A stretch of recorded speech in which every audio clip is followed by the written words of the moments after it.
Welcome back. आज हम लोग एक्सपेरिमेंट करने जा रहे हैं। एज यूजुअल सबसे पहले हम लोग इलेक्ट्रिकल साइड के ही एक्सपेरिमेंट शुरू करने वाले हैं। पहले एक्सपेरिमेंट का हम लोगों का जो एम है वो है to determine resistivity of two oblique three wires by plotting a graph for potential difference versus current. Students, जब आप लोग अपनी प्रैक्टिकल फाइल में अपना एम या ऑब्जेक्टिव प्लेस करते हैं तो निश्चित रूप से एज इट इज आपको ऑब्जेक्टिव प्लेस करना है। अब कुछ एलिमेंट्री चीजें हम लोग यहाँ डिस्कस करेंगे, इसके बाद फिर हम लोग अपना एक्सपेरिमेंटल वर्क शुरू करेंगे। देखिए, बात जहां तक होती है रेसिस्टिविटी की, तो कहीं ना कहीं रेसिस्टेंस कॉन्सेप्ट में आएगा। अब रेसिस्टेंस का जो सिंबॉलिक रिप्रेजेंटेशन है वो सबसे पहले हम लोग देखते हैं। अगर फिक्स रेसिस्टर है तो या तो हम लोग इस तरह का साइन देते हैं या फिर हम लोग ये वाला साइन प्रोवाइड करते हैं। अगर हमारा रेसिस्टर वेरिएबल है जिसकी वैल्यू को हम लोग अपने अकॉर्डिंग चेंज कर सकते हैं, देन हम लोग ये वाला साइन प्रेफर करते हैं। तो नॉर्मली आपने देखा होगा जब हम लोग रिहोस्टेट यूज करते हैं तो रिहोस्टेट में यही वाला साइन यूज करते हैं और यहाँ पे RH प्लेस करते हैं। रिहोस्टेट को पोटेंशियल डिवाइडर की तरह से अगर हम यूज करते हैं तो ये वाला सिंबल रिप्रेजेंटेशन यूज करते हैं। अब हमें एपरेटस रिक्वायर्ड में निश्चित रूप से वोल्ट मीटर चाहिए, एम्पियर मीटर चाहिए। तो ये जो सिंबॉलिक रिप्रेजेंटेशन होंगे जब आप लोग अपना डायग्राम बना रहे होंगे तो निश्चित रूप से वोल्ट मीटर के लिए आपको इस तरह का सिंबल यूज करना है, एम्पियर मीटर का ये वाला सिंबल यूज करना है। गैल्वेनोमीटर की अभी हम लोगों को इस एक्सपेरिमेंट में जरूरत नहीं है, लेकिन आगे हमें जरूरत होगी तो गैल्वेनोमीटर का सिंबॉलिक रिप्रेजेंटेशन ये होगा। गैल्वेनोमीटर एक ऐसी डिवाइस है जो करंट को मेजर नहीं करता, सिर्फ और सिर्फ करंट की डायरेक्शन के बारे में वो डिस्कशन देता है। स्टूडेंट्स, आगे बढ़ना चाहेंगे हम लोग इस पर्टिकुलर एक्सपेरिमेंट को परफॉर्म करने के लिए हम लोग यहां पर ये सर्किट डायग्राम की बात करते हैं। हमें एक इसमें बैटरी सोर्स यूज करना होता है। ये बैटरी सोर्स हमारा कोई सेल हो सकता है या बैटरी एलिमिनेटर हो सकता है, व्हाटएवर। एम्पियर मीटर यूज करना होता है, एक हमें वोल्ट मीटर यूज करना होता है और ये रेजिस्टेंस वायर यूज करना होता है। रेजिस्टेंस वायर की जो लेंथ है वो आपको प्री डिसाइडेड लेनी है, एक फिक्स वैल्यू लेनी है जिससे कैलकुलेशंस आप लोगों की स्मूथ हो जाए। रेजिस्टेंस सर्किट की बात हम लोग करें, बैटरी का जो पॉजिटिव टर्मिनल है इसको हम लोगों को रेजिस्टेंस के साथ कनेक्ट करना है। रेजिस्टेंस का जो दूसरा एंड होगा उसे हम लोग एम्पियर मीटर के अंदर प्लेस करेंगे। ऑब्वियसली हमने बैटरी के पॉजिटिव टर्मिनल को यहाँ पहले कंसीडर किया था, तो ये हम पॉजिटिव वायर को ही आगे कैरी करना है। और जब हम यहाँ एम्पियर मीटर लगाएंगे तो इसका पॉजिटिव टर्मिनल हमारा यहाँ पे होना चाहिए।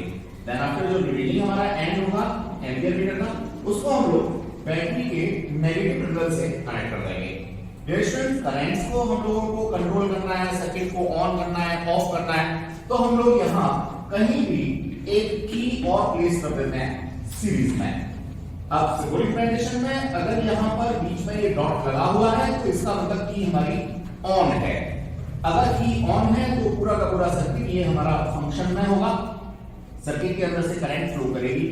अगर ये प्लग यहाँ नहीं है, बाहर निकला हुआ है या बीच में आपने एम्प्टी छोड़ा हुआ है डायग्राम के अंदर, इसका मतलब सर्किट आपका ओपन कंडीशन में है।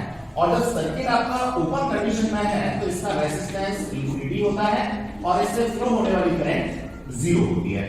करंट मेजरमेंट तो हम लोग निश्चित रूप से यहां से कर लेंगे, लेकिन चूंकि मुझे V और I के बीच में ग्राफ प्लॉट करना है तो इस रेजिस्टर के अक्रॉस मेरे को पोटेंशियल भी चाहिए। पोटेंशियल मेजर करने के लिए हम लोग वोल्ट मीटर यूज करते हैं।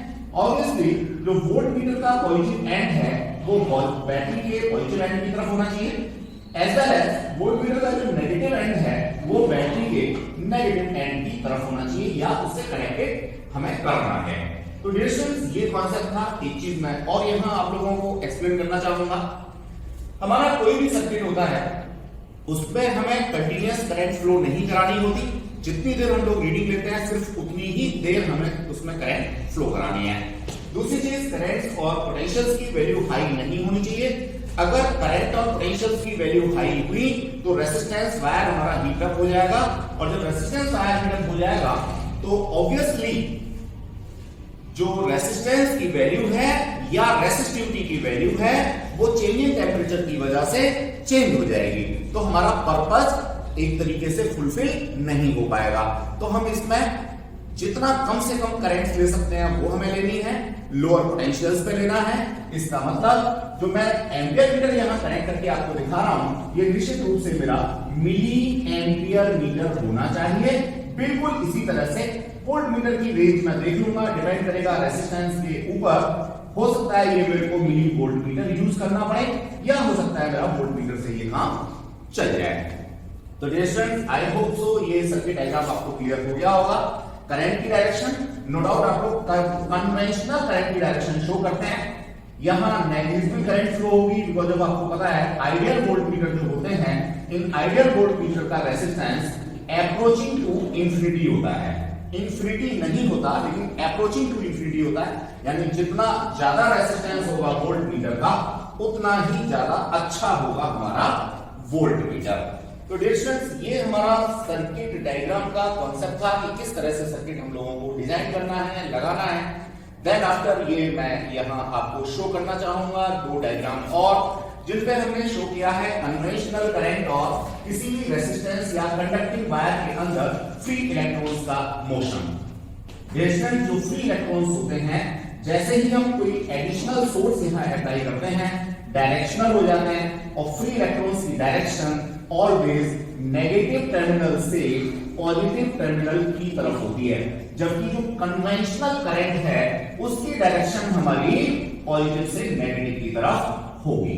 इलेक्ट्रोस्टैटिक फील्ड की डायरेक्शन भी स्टूडेंट्स यहां पे शो कर रखी है। ये सब आपके वाइवा के जो क्वेश्चंस होते हैं, एज वेल एज जो आपका सीबीएसई का फाइनल एग्जामिनेशन होना है, उसके लिए काफी इंपॉर्टेंट चीजें हैं। तो स्टूडेंट्स, इलेक्ट्रोस्टैटिक फील्ड की डायरेक्शन बैटरी की पोलैरिटी के ऊपर डिपेंड करेगी। इलेक्ट्रोस्टैटिक फील्ड हमेशा पॉजिटिव टू नेगेटिव हमारा होगा। लेंथ हम लोगों ने यूज करनी है, पर्टिकुलर लेंथ यूज करनी है, जैसा मैंने बताया था, उसको एल से हम लोगों ने स्पेसिफाई किया हुआ है। इवन दैट चूंकि मेरे को रेसिस्टिविटी निकालनी है, तो इस वायर का मेरे को क्रॉस सेक्शनल एरिया भी चाहिए। इसके लिए मैं अपना स्क्रू गेज यूज करके डायमीटर फाइंड आउट करूंगा, और यहां पे इसका जो एरिया होगा वो pi D over 2 whole square, where D is the diameter of this particular wire. यहां ये हमें एज्यूम भी करना होगा कि जो वायर हम लोग ले रहे हैं वो हमारा यूनिफॉर्म क्रॉस सेक्शनल एरिया का हो। तो ये बात हम लोगों को यहां पे प्रिकॉशंस में लिखनी है, साथ में ध्यान भी रखनी है। इस तरह से मैंने यहां कन्वेंशनल करंट को अगेन शो किया। नेक्स्ट मेरा कॉन्सेप्ट आता है, मैं अगर मान लीजिए दो अलग अलग वायर यूज कर रहा हूं, तो मेरे को दो ग्राफ प्लॉट करने होंगे। सपोज पहला ग्राफ मैंने प्लॉट किया जो कि मेरा पोटेंशियल और करंट के बीच में है। करंट मिली एम्पियर में है, तो आपको यहां पे यूनिट मिली एम्पियर मेंशन करना चाहिए। पोटेंशियल आपका अगर मिली वोल्ट में है, तो या तो आप मिली वोल्ट, या वोल्ट में है तो वोल्ट। यानी जब तक आप यूनिट इसके साथ मेंशन नहीं करेंगे, तब तक ग्राफ का पर्पस सॉल्व नहीं होता। ग्राफ आप लोगों को निश्चित रूप से एक ग्राफ पेपर के ऊपर ही बनाना है, तो ध्यान रहे ये ग्राफ आप प्लेन शीट पर न बना करके ग्राफ पेपर के ऊपर ही ड्रॉ करेंगे।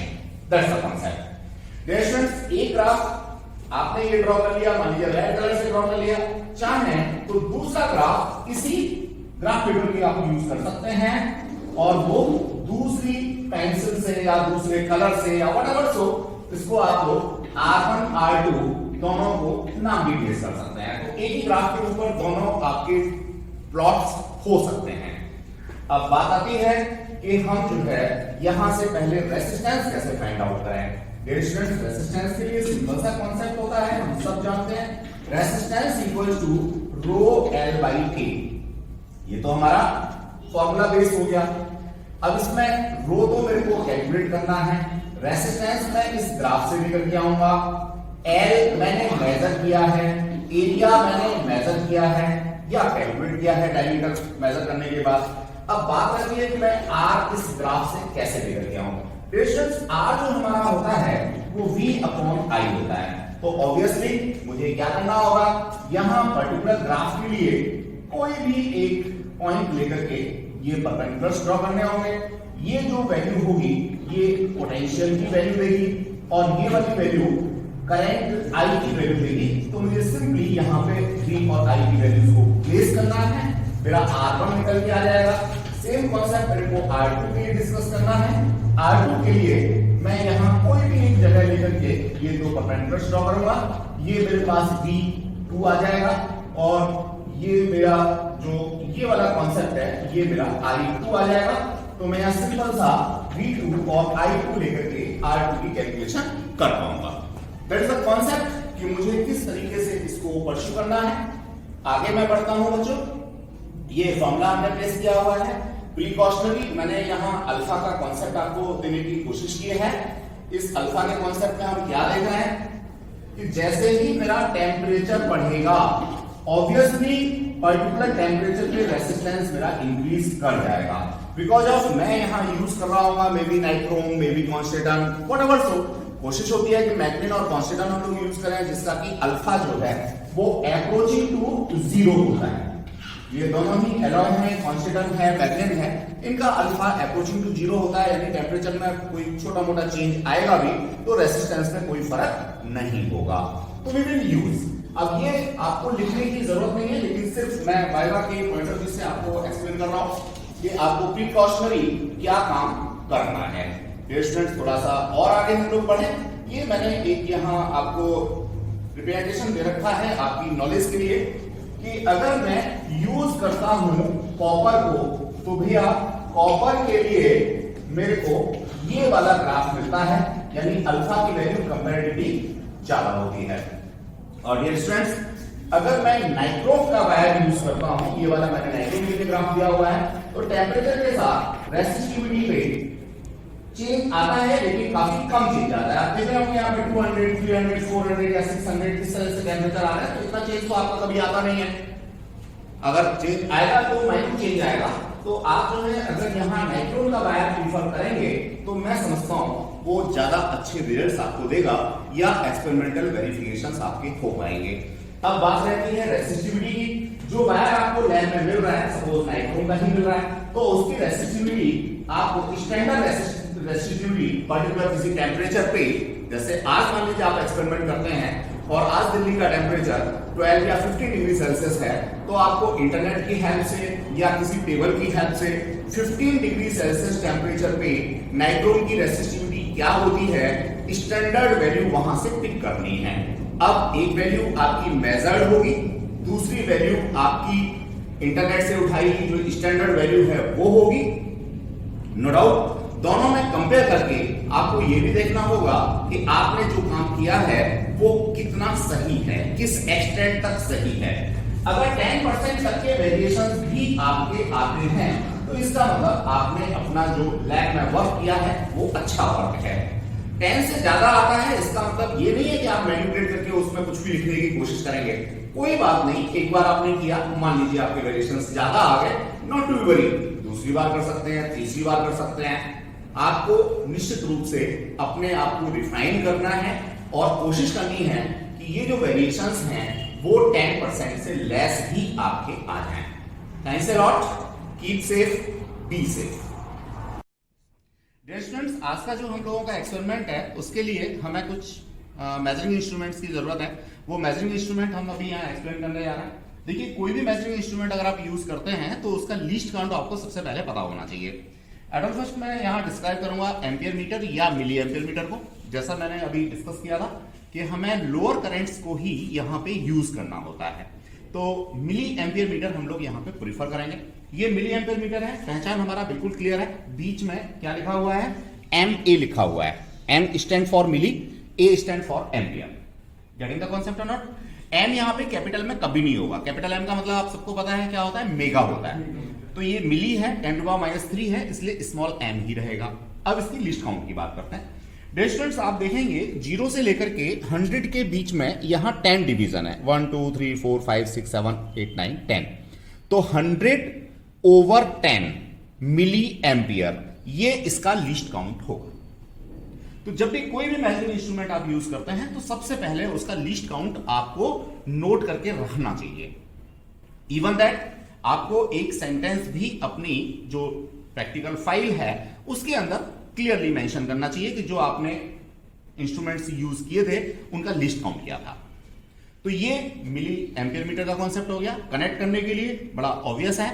डियर स्टूडेंट्स, ये हमारा पॉजिटिव टर्मिनल रेड से मार्क है, नीचे यहां पे पॉजिटिव लिखा भी है। ये नेगेटिव टर्मिनल ब्लैक से इंडिकेशन है और यहां पे नेगेटिव एन लिखा भी है।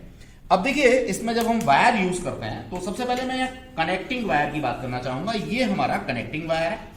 इसमें ये थ्रेड का इंसुलेशन है, प्रॉपर इंसुलेशन है। ये अंदर कॉपर की वायर है, आप सब लोग देख रहे हैं। तो देखिए, आपको एडिक्वेट लेंथ का वायर यूज करना है, ना बहुत लंबा यूज करना, ना छोटा यूज करना। एडिक्वेट यूज होगा तो उसका रेसिस्टेंस इफेक्टिव नहीं होगा, या एडिक्वेट रेसिस्टेंस इफेक्टिव होगा, जिसको हम लोग नेग्लिजिबल करते हैं because of it is copper. ठीक है, जब भी हम लोग इसको यूज करेंगे तो डियर स्टूडेंट्स, हमारे पास यहां एक सैंड पेपर होना चाहिए और सैंड पेपर से हम लोग इसको साफ कर लेंगे। यानी इसके ऊपर जो रस्ट लगा हुआ है, इसके जो ऑक्सीडेशन हुआ है, उस ऑक्सीडेशन को हम लोग यहां से हटा देंगे, रस्टिंग को हम लोग यहां से हटा देंगे। डियर स्टूडेंट, रस्टिंग हटाने के बाद जब हम यहां इसमें कनेक्ट करते हैं तो हमारे पास 3 वे होते हैं। पहला वे सिंपल सा, ये आपका स्ट्रेट वायर है। यहां आपने इसको अनस्क्रू किया, आप देखेंगे यहां एक नीचे होल होता है। सिंपली आप इस वायर को होल के अंदर कनेक्ट करेंगे। ध्यान रहे, जब आप होल के अंदर इसको कनेक्ट कर रहे हैं तो ये थ्रेड इसके अंदर नहीं जाना चाहिए, सिर्फ वायर ही इसके अंदर जाना चाहिए।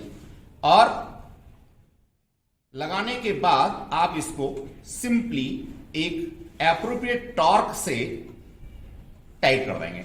आप अगर ज्यादा टाइट करेंगे तो मे बी ये वायर यहां से वॉर्न आउट हो जाए, और अगर आप कम टाइट करेंगे तो मे बी ये बाहर निकल जाए। तो ये पहला तरीका है।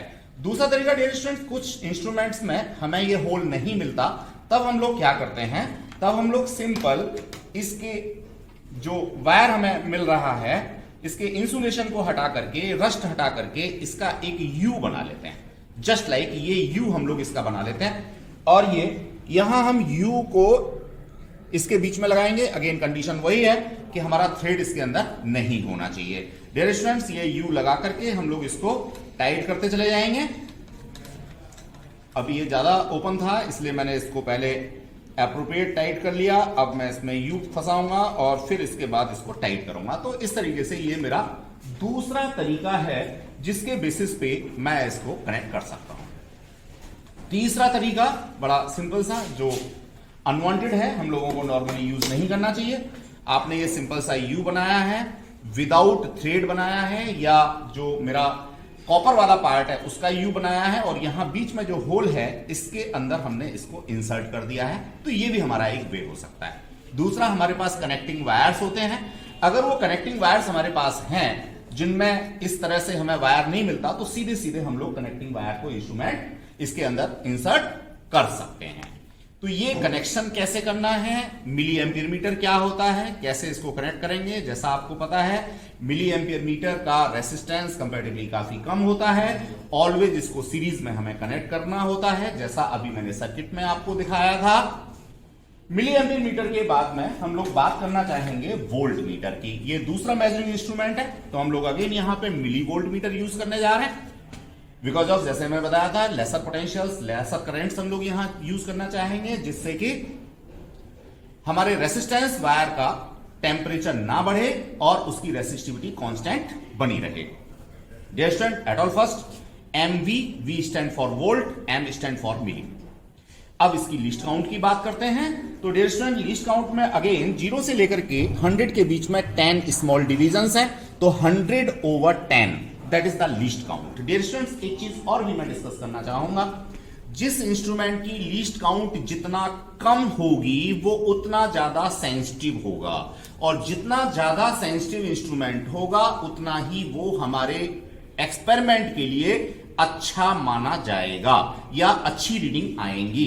तो हम लोगों को हमेशा ऐसे इंस्ट्रूमेंट्स को यूज करना चाहिए जिनकी लीस्ट काउंट कंपैरेटिवली लेसर है, कम है। वोल्ट मीटर है, आइडियल वोल्ट मीटर का रेसिस्टेंस टेंड करता है इनफाइनाइट को, तो हम लोग इसको पैरेलल में कनेक्ट करते हैं। जो भी रेसिस्टेंस वायर हमारा होगा उसके पैरेलल में हम लोग इसको ऑलवेज कनेक्ट करेंगे।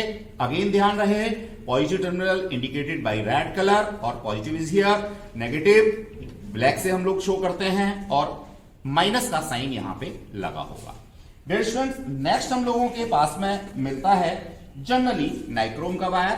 ये हमारा रेसिस्टेंस वायर है जिसके ऊपर कोई इंसुलेशन नहीं है, आप लोग देख रहे होंगे।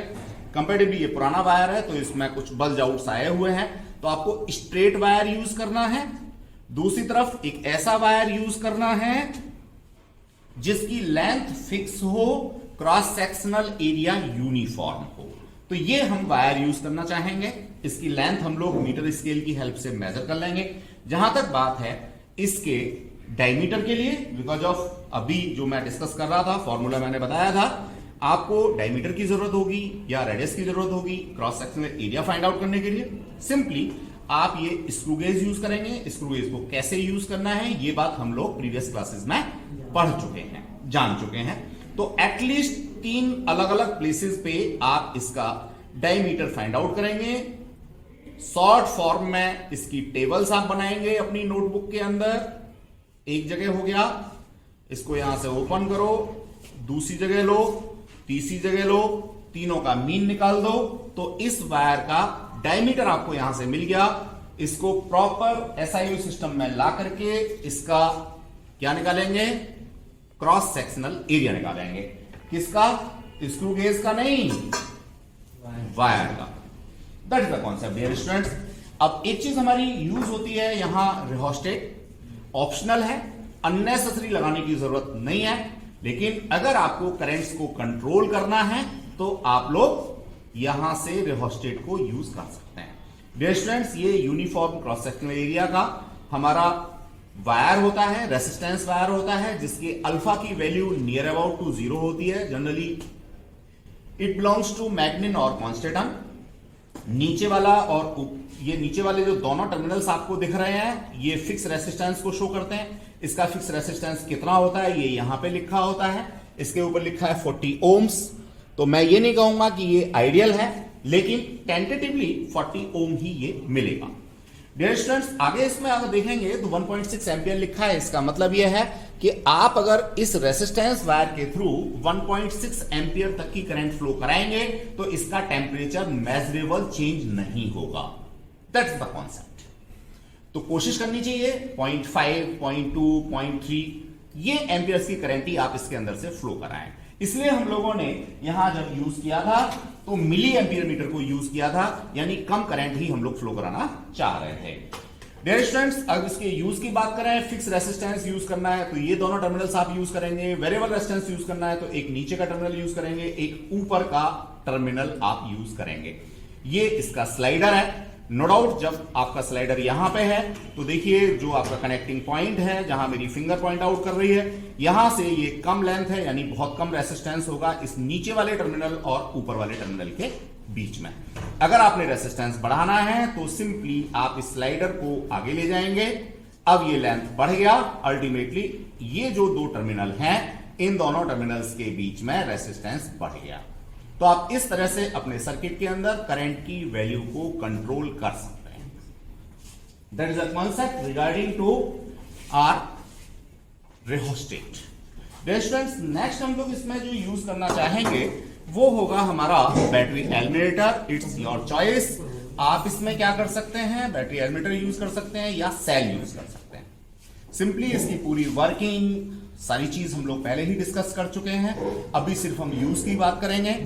नेगेटिव टर्मिनल, पॉजिटिव टर्मिनल, ये वेरिएबल पोटेंशियल देने के लिए हमारा वेरिएबल स्विच, यहां से ऑन ऑफ करने वाला स्विच, ये पायलट लैंप जो हमें ये बताएगा कि हमारा बैटरी एलिमिनेटर ऑन है या नहीं है। That is a concept regarding to. तो dear students, again as we are going for milli volts, so then we have to use only and only what 2 volt supplies. Thanks a lot. अभी हम लोग circuit लगाएंगे। Dear students, अब हम लोग circuit की बात करेंगे। देखिए सारा सर्किट हम लोग डिजाइन कर चुके हैं। सर्किट कैसे हमने लगाया एट ऑल फर्स्ट हम ये देखेंगे। ये हमारा बैटरी एलिमिनेटर या एनर्जी सोर्स, ये हमारा ऑफ पोजीशन में है तो अलग से की लगाने की हमें जरूरत नहीं है, यहीं से हम लोग इसको ऑफ कर सकते हैं। ये पॉजिटिव वायर हमने यहां से लिया, पॉजिटिव का ये रेजिस्टेंस में लगाया। रेजिस्टेंस में हमारा पॉजिटिव नेगेटिव का कोई रेस्पॉन्स होता नहीं, आप कैसे भी इसको यूज कर सकते हैं, सिर्फ इसको सीरीज में कनेक्ट करना है, इतना ध्यान रखना है। तो ये एक टर्मिनल हमने इसके नीचे वाले एंड पे लगाया। अब ये जो उसका स्लाइडर है, स्लाइडर के साथ में हमने ये दूसरा वायर कनेक्ट किया। चूंकि हम पॉजिटिव से आगे बढ़ रहे थे तो हम लोगों ने मिली एम्पियर मीटर को सीरीज में लगाया along with positive terminal. Dear students, इसका जो दूसरा एंड है इसको हमने वोल्ट मीटर में लगाया। वोल्ट मीटर में अगर हम देखेंगे तो यहाँ इस पॉजिटिव एंड पे, क्यों पॉजिटिव एंड, बिकॉज ऑफ हम लोग पॉजिटिव एंड को लेकर के चल रहे हैं, वहीं से हमने शुरुआत की है, तो हमें फर्स्ट ऑफ ऑल पॉजिटिव को ही कनेक्ट करना है। देन आफ्टर डियर स्टूडेंट्स, हम लोग यहाँ क्या देखते हैं कि कनेक्टिंग वायर के साथ में जो रेसिस्टेंस वायर है, जिसकी रेसिस्टिविटी हम लोगों को यहाँ कंप्यूट करनी है, कैलकुलेट करनी है या कंपेयर करनी है, वो हमने साथ ही लगा दिया है। अब ये लगाते समय हमें ये ध्यान रखना होगा कि दोनों वायर हमारे प्रॉपर इसमें इंसर्ट हों। देन आफ्टर जो दूसरा एंड है डियर स्टूडेंट्स, वोल्ट मीटर के दूसरे एंड पे भी हम लोगों ने क्या किया है, जो रेसिस्टिविटी वायर है वो, एज वेल एज जो कंडक्टिंग वायर है, ये कंडक्टिंग वायर हमारा कनेक्ट हुआ है कहां से, एलिमिनेटर के या बैटरी सोर्स के नेगेटिव एंड से।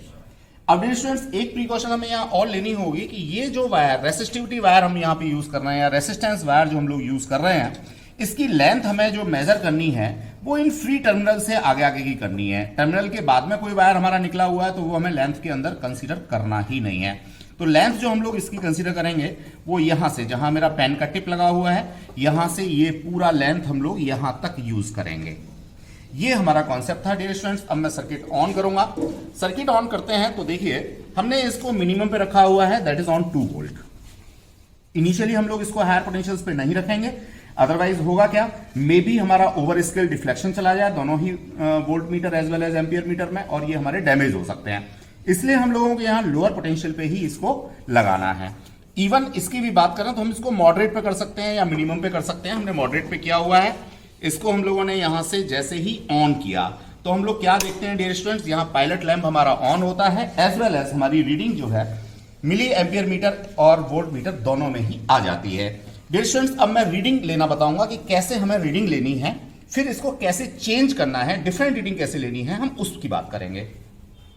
देखिए मैं पहले मिली एम्पियर मीटर की बात करता हूं। तो एक टेबल हम लोगों को अपनी नोटबुक में या जो रफ नोटबुक है उसके अंदर बना लेनी है।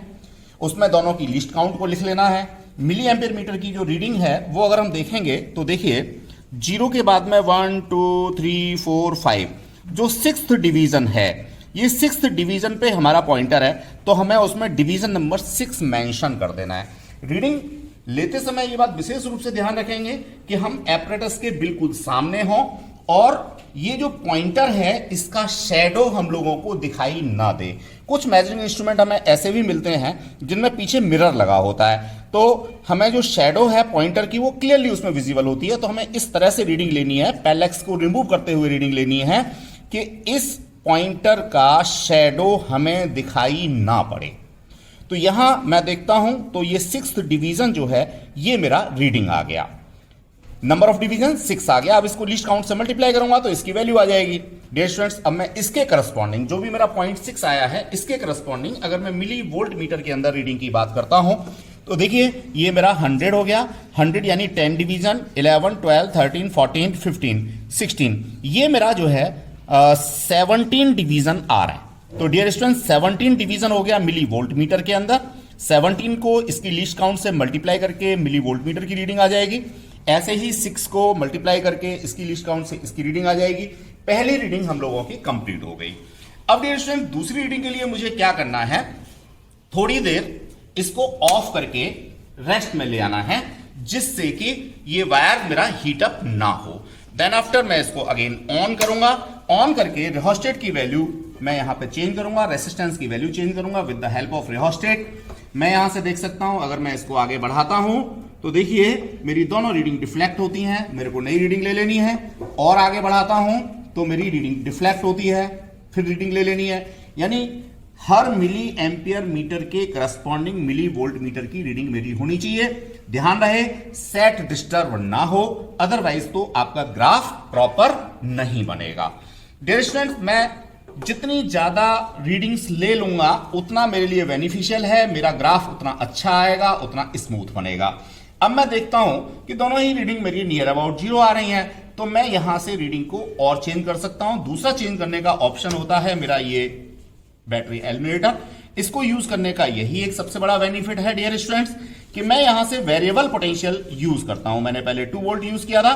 ये पोटेंशियल मेरे को कहीं लिखना नहीं है, कहीं मेंशन नहीं करना, लेकिन मैं यहां से पोटेंशियल को वेरी कर सकता हूं। जैसे ही मैं पोटेंशियल को वेरी करता हूं तो मैं देखता हूं यहां मेरी रीडिंग फर्दर चेंज हो गई।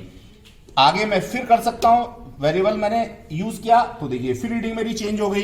तो ये डिफरेंट रीडिंग मैं यहां से डियर स्टूडेंट्स ले सकता हूं। अब 400 के बाद मुझे इसमें रीडिंग नहीं लेनी चाहिए, because of over scale deflection जाने में कोई बहुत ज्यादा दूरी नहीं है। मुझे अपनी रीडिंग्स को 400 या 450 तक ही सम अप कर देना चाहिए। इस तरह से मैं अपनी रीडिंग्स ले चुका। मैंने क्या क्या लिया, milli ampere meter, milli volt meter, screw gauge और मीटर स्केल की हेल्प से इसका लेंथ। ये मेरा रॉ वर्क है जो मुझे लैब के अंदर परस्यू करना है।